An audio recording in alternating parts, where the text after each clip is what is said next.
So the idea we came up with was I would be someone who had been sex trafficked from an Eastern Bloc country because I can pass for it.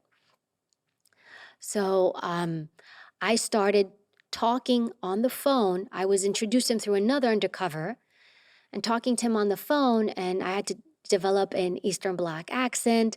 I need my papers. They brought me here from my country, because when they sex traffic people in, the first thing they do when they lure you in is they'll take your paperwork from you.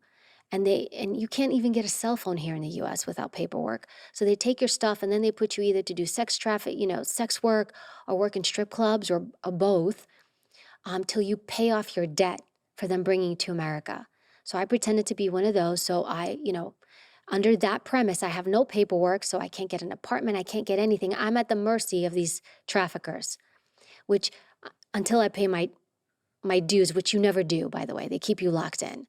And then they make them afraid and they tell them if you say anything, they're going to deport you back, which actually is not true. However, so I take on this role. I start talking to this guy. I need papers. Please, they take my papers. How much for new papers? How do you learn this accent? Did you just go I online studied and acting, and then plus my parents are immigrants. I grew up in New York and Queens, so I just picked them up. But I practice it, and I had to be good because if you're not good, you get a bullet to the head when you meet this guy. So you have to live in reality, because my life is also on the line. And so I have these phone calls with him. He agrees, okay, I'll meet with you. So my first meeting is passport photos. I had to go get passport photos. I go meet him, and I remember when I met him at his, I think he did construction, was the outside thing he did. We meet him. I'm in, I'm in like dress clothes. I'm dressing like as a very young woman, but I also had to put on sneakers because I'm like, hey, if this guy tries to do something, I need to be able to run. So I meet him. I bring my passport photos. I go to this location. That's a front. Hi, I'm here to see. I don't remember the guy's name.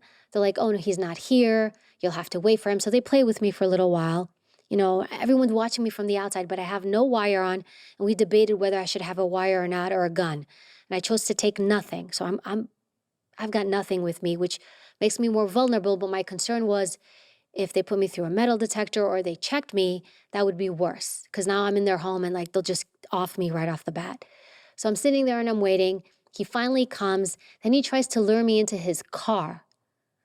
And I had been briefed, whatever you do, you don't get into a car with this guy.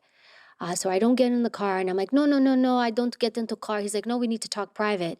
Now I have eyes on me, and I want to make sure the agents and everybody can see me. So there's this back and forth where I'm like, please, I'm afraid. I don't want to go into the car. He has passport photos. I give him, I think it was 5 Gs. I give him an envelope of 5 grand. Here's the 5 grand. He's like, okay, come back in like 2 weeks. And he's like, maybe you'll get in my car. So I come back like 2 weeks later, same story. I meet him. I get my passports. He gave me a Polish passport. I won't forget. It was a real authentic Polish passport and a certificate, birth certificate, and all that. Then I'm like, the deal was though, I needed more transactions with this guy because the more you get, the longer you can put them away. But he was so good, we couldn't get anything that we knew he had done. So I'm like, hey, I have more friends. Can I send you more girls? I'll bring you more girls. So he's like, oh, yeah. So then I start bringing him more girls, who are these girls? other undercovers, other undercover female agents, and cops. We had NYPD play. And so we go in and we're doing this buying and selling transactions till we got enough to get the U.S. attorney to say, yes, we got him. And then they went in and they took him down.